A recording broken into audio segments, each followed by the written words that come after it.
For the first time, we're hearing from a man accused in a shocking case of animal cruelty. Homewood police arrested 21-year-old Thomas Liccione after getting reports of someone throwing kittens from a moving vehicle. A judge dismissed the case due to lack of evidence, but not before Liccione's life was completely upended in a social media environment where viral headlines can overshadow the presumption of innocence.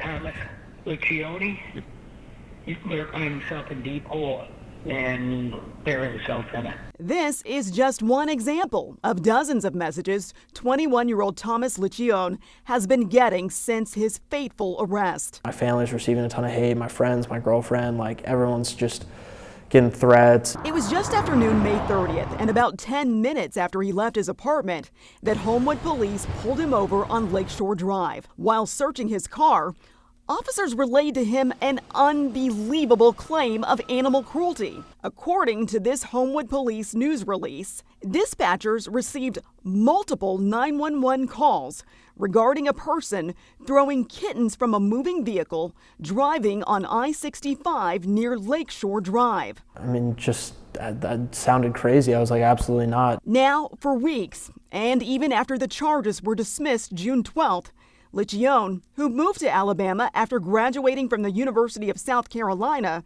to work in sports media, has seen his life unravel.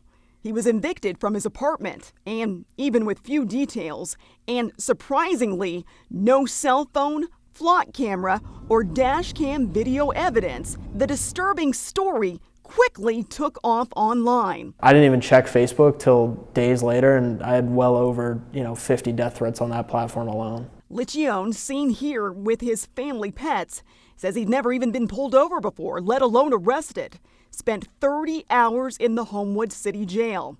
He was transferred to the Birmingham City Jail and bonded out after an hour. The entire time consumed with worry and fear that the course of his life has been permanently altered. I don't own cats. I love animals too. I grew up with dogs, and that was kind of that's something that made it very hard to swallow. It's like, it's just not reflective of who I am. I think the main reasons this case was dismissed is because every single piece of evidence that was collected after the initial accusation contradicted it.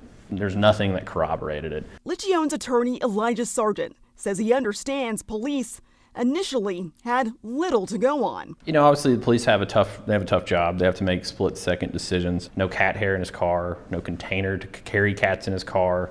There was no cat hair on his clothes. There was no scratches on him. There's no video of him driving erratically. If you're trying to grab 5 loose kittens and throw them out of your moving car, it'd be tough to keep it between the lines. I reached out to Jefferson County Deputy District Attorney Sean Allen, who says in an email based on the 911 call, he believes there was probable cause for an arrest.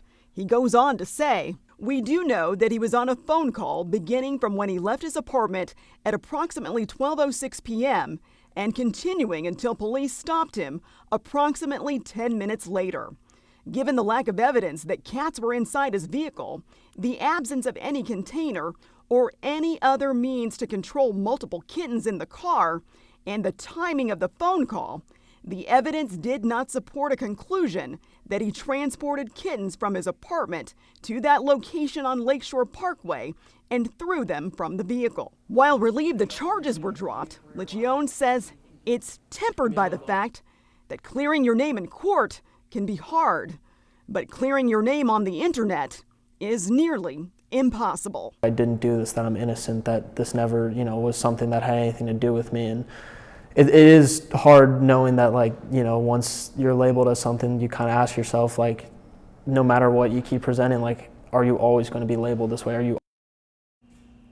Liccione's attorney says for now his client is just focused on getting his life back in order. He's had to leave town for his safety, and all legal options are still on the table.